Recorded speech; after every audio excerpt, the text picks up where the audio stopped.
Snoop D-O-double-G caught being homophobic. Hate to see it. Oh my goodness, I'm genuinely shocked. I'm not.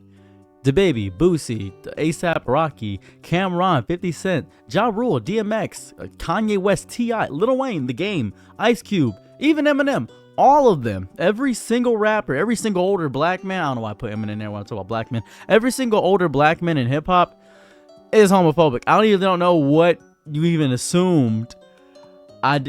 It always stuns me when people act like Snoop Dogg was supposed to be the enlightened exception.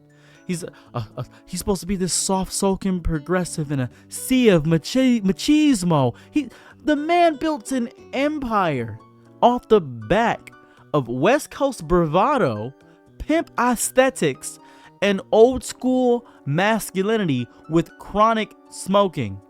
People online, I think especially younger people, are suddenly rediscovering, yes, Snoop Dogg is homophobic.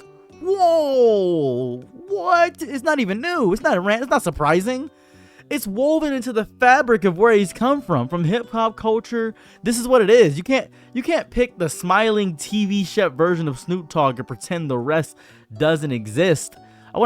That man was on trial for taking a life.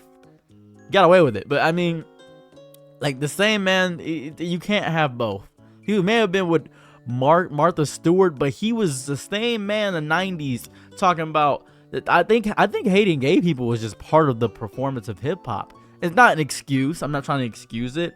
I just want to point out that this is the history. I'm more so exposing that the root of this shock is denial.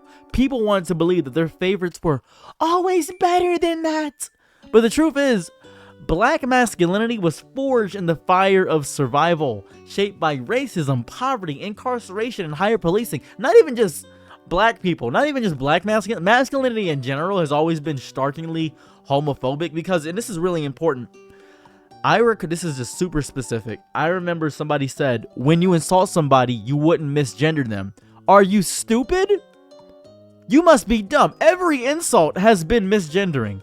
If a man is being cowardly, or another man wants to insult a man, he calls them bitch, or the word for female genitalia, pussy, a cat or a dog. That's what it is, to dehumanize them and misgender them at the same exact time. Both animal terms. One the word for female dogs and the other word just for cats in general. That's what it is. That's what men do. And if you want to insult a woman, you say she looks manly. You say she looks bulky. You say she looks mannish. That's what happens. That's what it is. That's how you insult people. And that's the whole basis of masculine level insults. And I really don't get it.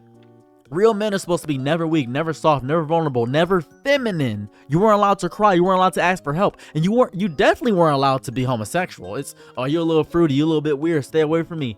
That's what it was. That's why Prince was such an exception back in the day, because Prince was straight. He just looked feminine. That's what it was. A pimp wear a blouse and steal your girl. That's the thing about Prince. He's different. He's a different kind of man. Snoop's generation and many before and after were raised in that war zone of gender expectations. I don't know if you know about the hood. I have no idea if you know about it, but I was a Crip.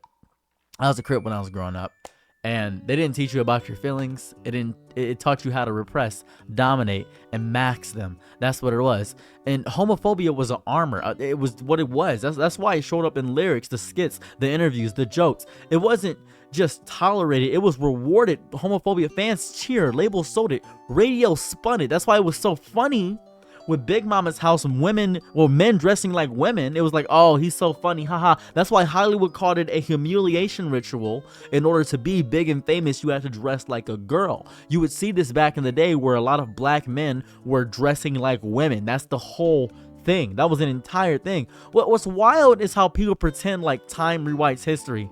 Just because Snoop smiles more now, sells cookbooks, and shills Bic lighters, it doesn't mean he wasn't raised in a homophobic framework. He's 50 years old. Plus, he's like 50 extra years old. Of course he was homophobic.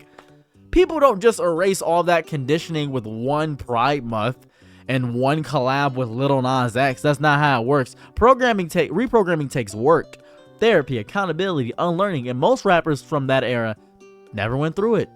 That's why they don't like new rappers who are more expressing with their vulnerability and things of that variety. I was watching a Drewski thing. It was Could Have Been House, and Lil Baby, he said it was like a rapper who was gay, and Lil Baby said, "Oh no, you go get him out of here because he's gay." That's it. That was what happened, and people were like, "Haha, that's so funny. Lil Baby is homophobic." Yeah, that's a lot of ghetto aesthetic and culture is clowning on gay people. I don't even want to tell you. It's not surprising. Doesn't mean it's okay. That's the culture that birthed Snoop Dogg and 90s rap in general. It did real damage to queer kids growing up in black households. Those slurs and songs weren't just words, they were blueprints to how to treat anyone who didn't conform. They gave fathers, brothers, and classmates permission to bully, reject, and abuse. And the worst part, it's still echoing. The memes might be funnier now, the beats might be smoother, but queer kids, the black queer kids, white queer kids, all of them are still losing their souls and their lives inside homes that worship that same masculinity rap once glorified.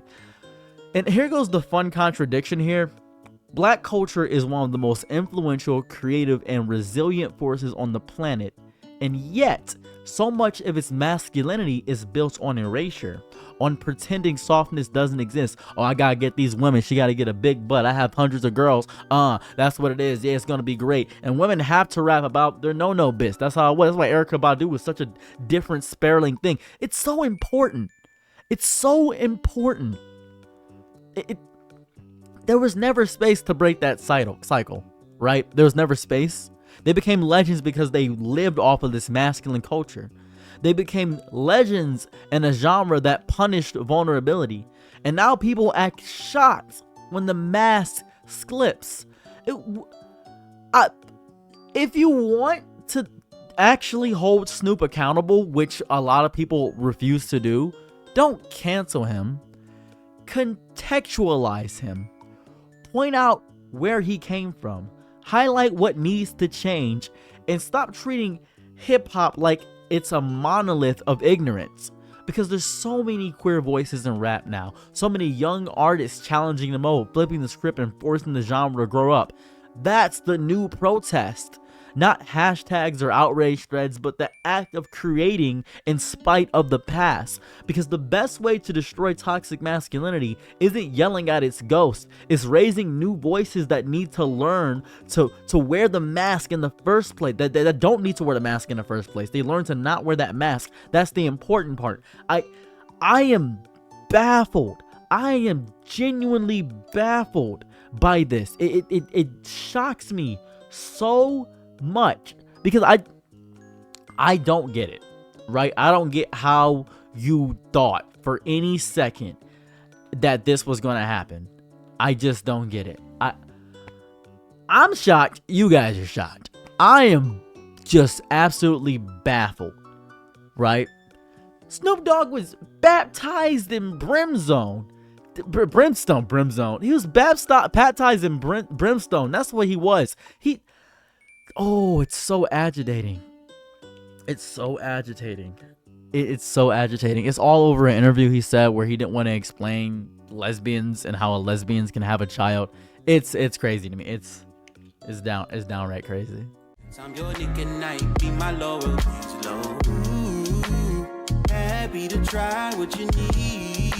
Your world, I love to live in it. I love the ride when you're free.